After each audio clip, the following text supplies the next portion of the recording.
The blood looked like a banana shape. And this person had pain on his, and the thing was painful. That was how we discovered that, okay, this is sickle cell disease. Later, we now find out that for somebody to have sickle cell disease, the person is born with it. It's not the fault of the father. It's not the fault of the mother. Father must have inherited one abnormal S, we call it S gene, from the parent. Mother must have inherited one S from the parent. Now, during conception, what God has done in our body is this. All our body has 46 chromosomes. But in the ovum, the egg of the woman, there are only 23 chromosomes there. In the sperm of the man, there are only 23 chromosomes. So that when they meet, they revert back to 46 chromosomes. And we inherit these things from our parents. Now, if it's happened that a child gets part of the 43 chromosomes from the mother, the place where we make blood, it is the X gene that is from the mother. And it's the S gene from the father that meets in that child. That child will have SS. That child has sickle cell disease. If it is AS like their parents, it's a carrier. If it is AA, the child is free. And we do a permutation. Those who do mathematics, it's a probability. The highest number in probability is 1. So for every pregnancy, there's a chance, 1 in 4 chance that the child is SS. There's 1 in 4 chance that the child is AA. There's 2 in 4 chance that the child is AS. It is not that if the woman has 4 pregnancies, 1 will be no. It is that particular pregnancy that we have 1 in 4 chance. We've seen families that have 4 children, all the 4 are SS. I've seen a family that I always refer to. They were looking for a girl, and they have 7 boys. It was the 8th boy that revealed to that family that they were actually AS. It was then they stopped. They never had that girl. God had blessed them, but they were looking for what should not be. What happened in SS is this. When the cell is not carrying oxygen, the hemoglobin, which is a protein, form clots inside the red blood cell and make the red blood cells not to be able to maneuver the very tiny vessels in the body, and then it blocks it, it jams it. Blood supply is cut off. The tissue that is being, beyond that place where it is blocked dies. And then a lot of things happen. Pain. Some of the things they present with is stroke. If I see a child in this environment that have stroke, like what we have in adults, the first thing I will say that child has sickle cell disease. The only other thing that it causes stroke is congenital. Well, it's not the only one. Congenital heart disease. And if a child is playing and put a sharp object in the mouth, and I see that child, I will scream and make sure I remove that sharp object from the mouth. Because if the sharp object hits the back of the throat and affect the blood vessel, taking blood to the brain, the blood there will clot. The child will develop a dense stroke, maybe about 10 days to 2 weeks after. So no child should be allowed to put a sharp object in the mouth and be running around, because it can fall or hit something and then it hit the back of the throat. There's a danger. It is a very serious danger that one should be able to prevent. Then, usually in sickle cell disease, the first time they present is that they have hands and feet swelling. We call it hand and foot syndrome. It only happens around the age of 6 months. Before 6 months, because the type of hemoglobin the child carried in the mother, when it was inside the mother, is different from the one we use outside. That hemoglobin does not have sickle cell disease. So the first 6 months, the child is usually free, 4 to 6 months, usually by 6 months. And one of the things that I said in my inaugural lecture was one woman that had a set of twins, identical twins. At exactly 7 months, they came down with hand and foot syndrome. They were screaming. They were brought to the hospital. The mother was like a mad woman between them, terribly mad, because she couldn't keep them to be quiet. They are inconsolable. And I said, one of the things I did that day, because they were also pale, was to go and donate blood for that mother when I was a student. You also see that they are, the forehead shoots up. The head here burns up because the body is trying to produce a lot of blood. Far more, about 10 times more than what normal person will produce. So they have that features. They have stroke. It can damage their kidney. They can start producing, passing blood in their urine. They can have sudden, very terrible, it's not pneumonia, we call it acute chest syndrome. They start having pain in the chest. They can't breathe. It's as bad as COVID-19 affecting the lung. And it's one of the things that usually cause death. The other one is that the spleen, I don't know how to describe the thing now. This thing that we have on, just beside the stomach, it is like the liver, that small thing that looks like this liver. It can mop up their blood suddenly, mop up all the blood suddenly. They suddenly become weak, they become very pale, and if you don't act, it can kill within 1 hour. So usually we train the mother to feel their tummy. If you feel that thing growing and the child is getting weak and pale, you have to rush to the hospital because the treatment is blood transfusion. Sometimes when they are growing up, their joint, the bone, especially the bone of the hip, can die off. And then you see them having severe hip pain, and then they keep on leaping. Of course, the treatment for that is to do hip replacement, which is a lot of illness. So we have some danger signs to this illness. When a sickle cell anemia person has fever, run to the hospital. Don't just say, okay, maybe it's malaria, let me treat at home. It can change suddenly. And that's why we have some time that suddenly they just die because that they can't fight infection very well. When they have chest pain, it may be the beginning of this acute chest syndrome, which is very dangerous. Shortness of breath, increasing tiredness. You say, I'm tired. Don't say, what did they know? You started again. That child should go to the hospital. The tummy is getting bigger and bigger. And they're having unusual headache. Headache is very common then. And then pain that will not go away with home treatment. There's another one that occurs to them, the boys. They can have persistent, painful erection. And that is painful, it's dangerous. If you don't do anything about it, that child will eventually become impotent. So, and then they say, I can't see very well. If you don't treat it quickly, that child may become blind.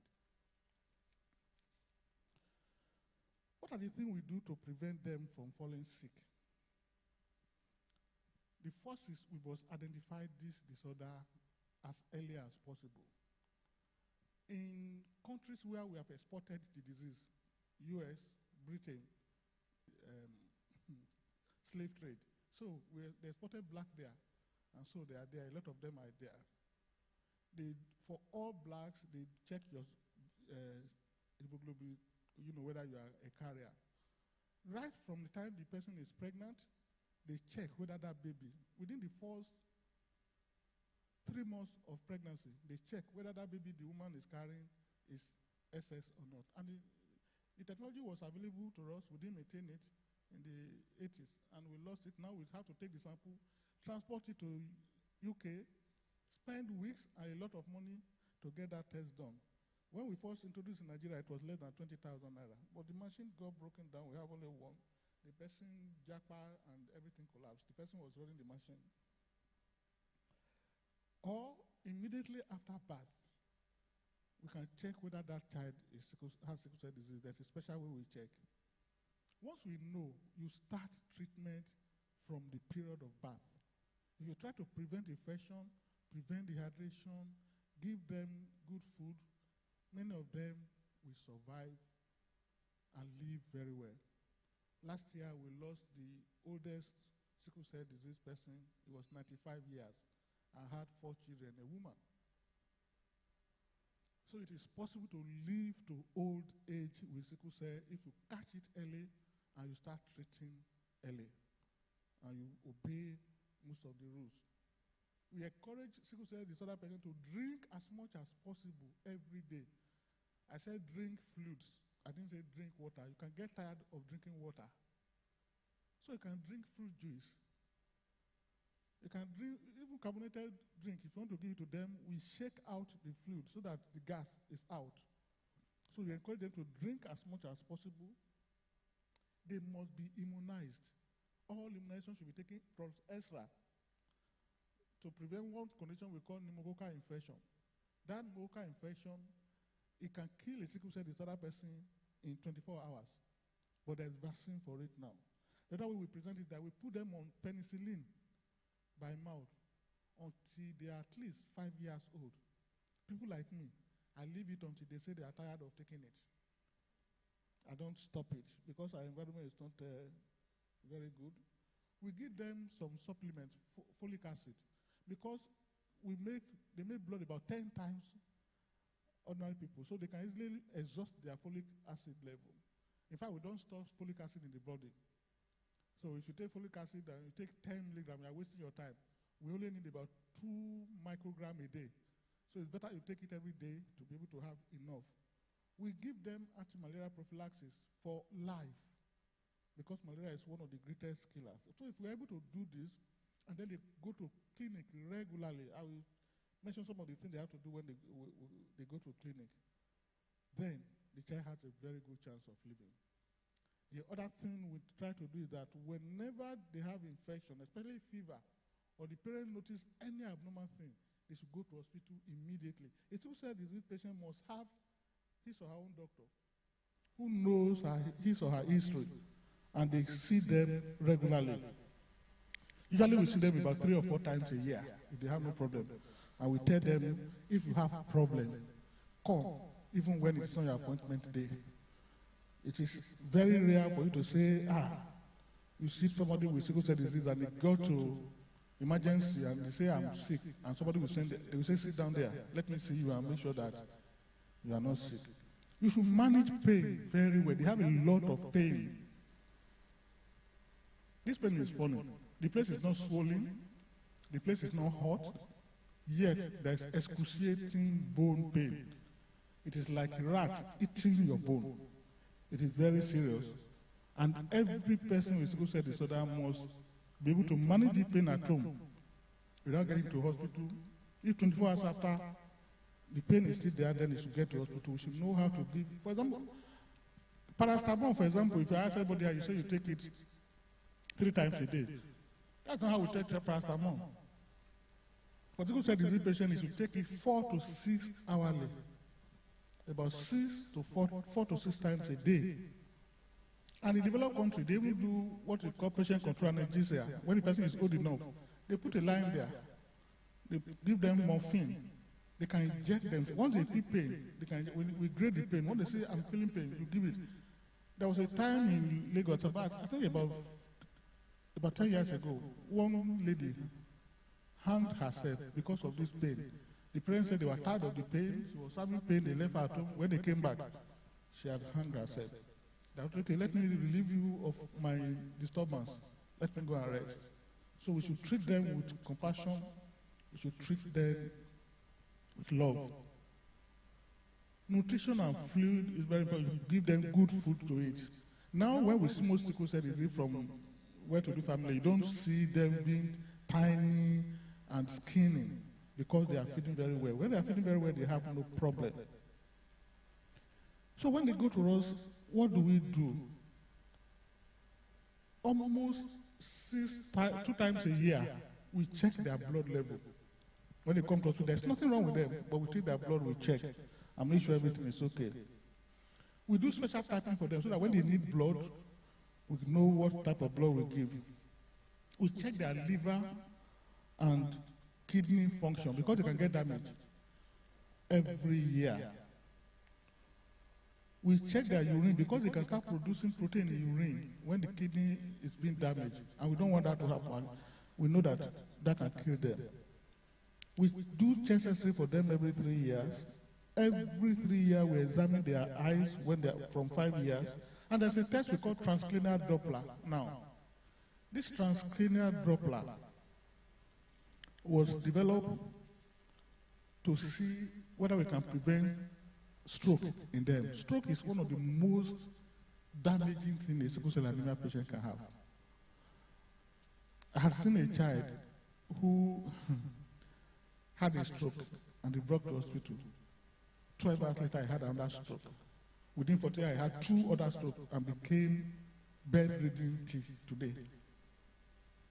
Till today. It's now going to about 18 years. It was about 7 years then. When he sees you, the only thing he can do is smile at you. He cannot even talk anymore. And it is believed that about 7 to 10% of children with sickle cell disease will have stroke before they are 14. By the time they are 30, almost about 25% of them will have stroke. So this test was found that you can use to measure the blood flow to the brain. It's available now. And once you do it, and it shows that this, when it is abnormal, the person has 40% chance of having stroke. And therefore, we now start doing something. We give them a drug we call hydroxyurea, and we start exchanging their blood every month. The prescription they gave for this blood exchange in developed countries that must be done for 5 years every month. We don't have that blood here. So after that girl developed that terrible thing, I designed my own. So I put them on hydroxyurea. I do the blood transfusion 6 months, then I check. If they are okay, I stop the blood and then start monitoring them. And by doing this, we're able to reduce those who have stroke to about 2% instead of 7 to 11%, which is a lot of improvement on our own side. So this transfusion Doppler should be done every year if it is normal, every 3 months if it is abnormal, and you start blood transfusion to prevent it from happening. Hydroxyurea is one of the medications that we are using for them. Some people are afraid of it because that medicine initially is used to treat cancer of the blood. But it's found that when you give it to a person with cancer of the blood, the hemoglobin F, which is the hemoglobin of the baby inside the mother, we call fetal hemoglobin, rises. And it was known that in Saudi Arabia, sickle cell is not as bad as with us because they have high fetal hemoglobin. They don't switch off the production of fetal hemoglobin. So we know that this drug switches on the production of fetal hemoglobin, and that's one of the things we use it for. We give it to raise the fetal hemoglobin and prevent them from falling sick as frequently as, and it works for at least 90% of them.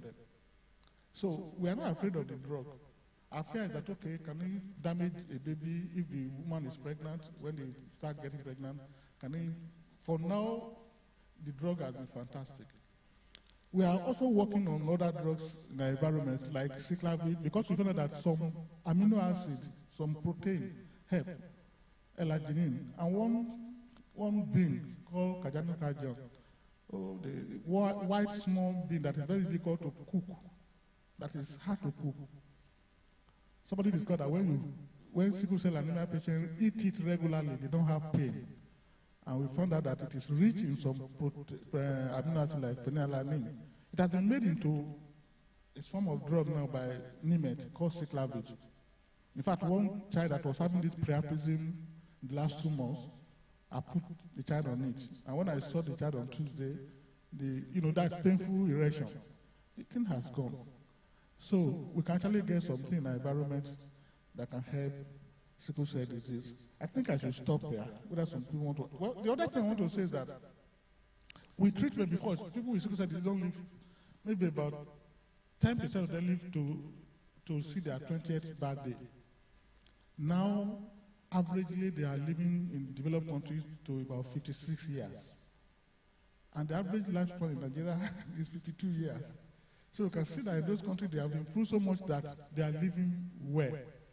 The other thing that sickle cell disease patient does not prevent anybody from being brilliant. There are doctors who have sickle cell anemia. There are engineers who have sickle cell anemia. There are professors who have sickle cell. There are priests. There are bishops.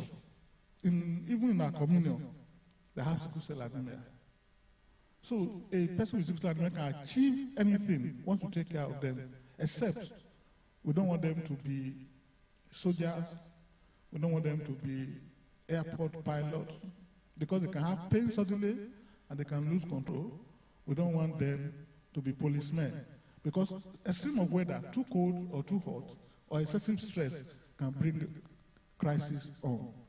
So anything that can stress them excessively, we don't want them to be. But every other thing, every other profession, the place is open to them. They should not be treated as invalid. In fact, we don't want to call it sickle cell disease, we call this sickle cell disorder. So I don't treat them as invalid. And it's no reason why a family, they have gotten married, a man and a woman, that's not the reason why they should divorce. When they are pregnant, they should come. We check and we advise them on what to do. I don't know whether anybody want to have any time for question. Yes, thank you so much, Prof. So, church, it's now time for us to ask our questions. Are there any questions? Anyone who have questions to ask, we just please raise our hands. From the choir? Is it okay? No, just put up your hand. Okay, mommy, I can see one. Anybody on the middle, we take all the questions together. Anybody on this side? Okay, we just take that question. Thank you.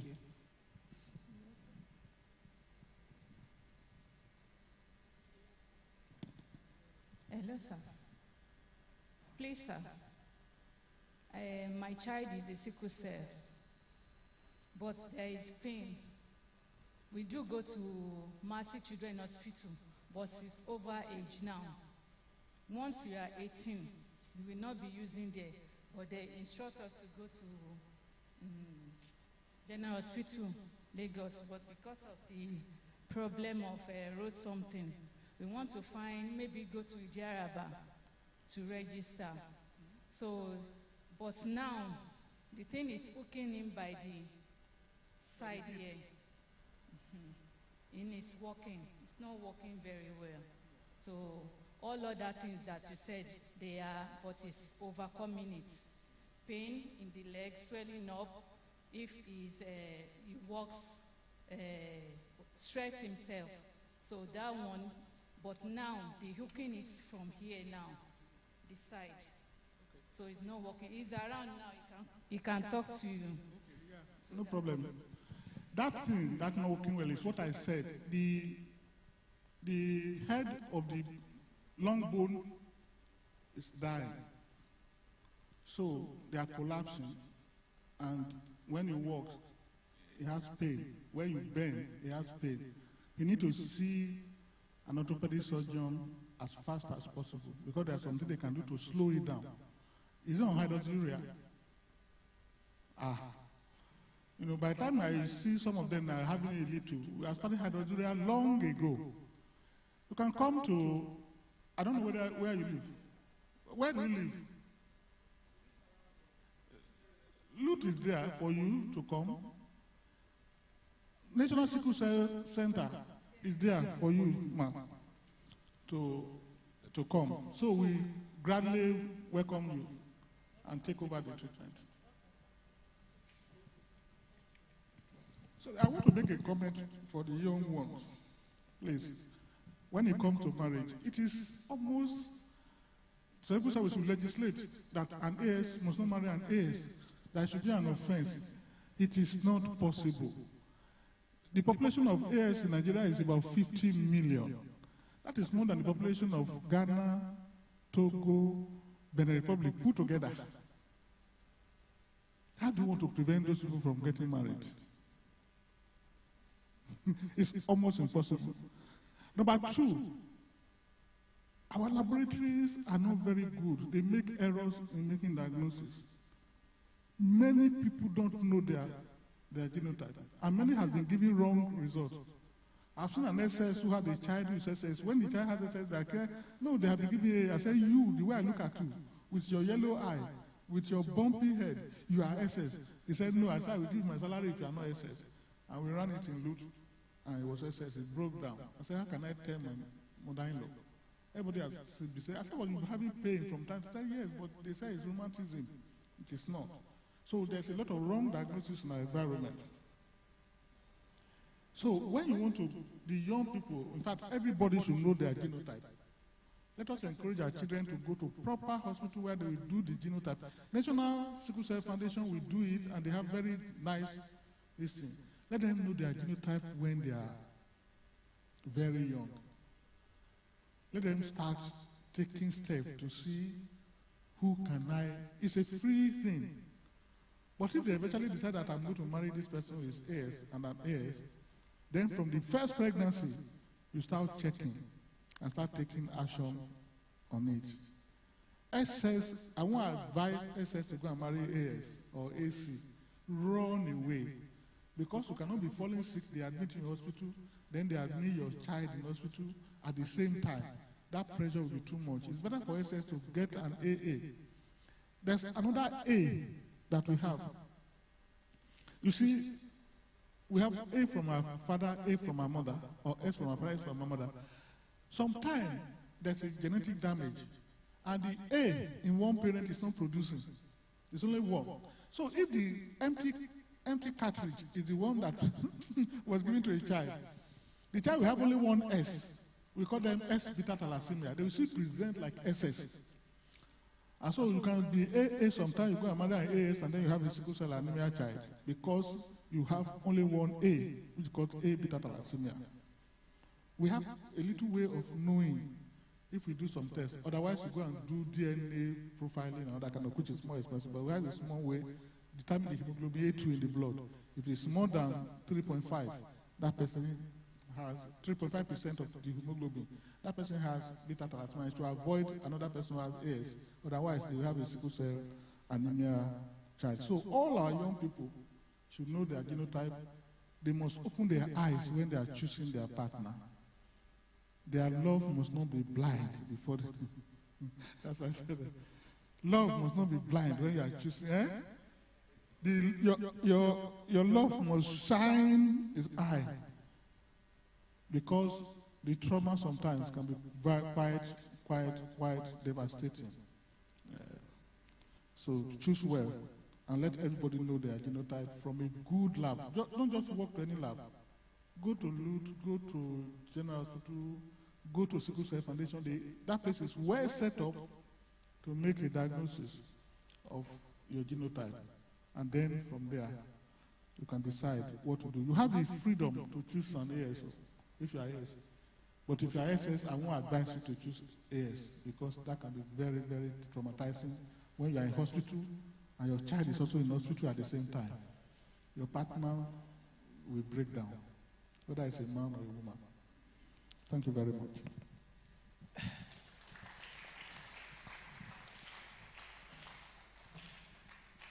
Prof, I sincerely want to thank you for coming.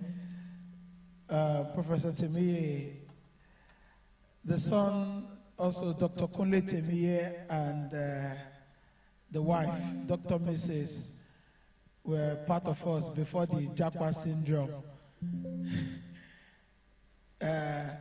They were actually manning our dental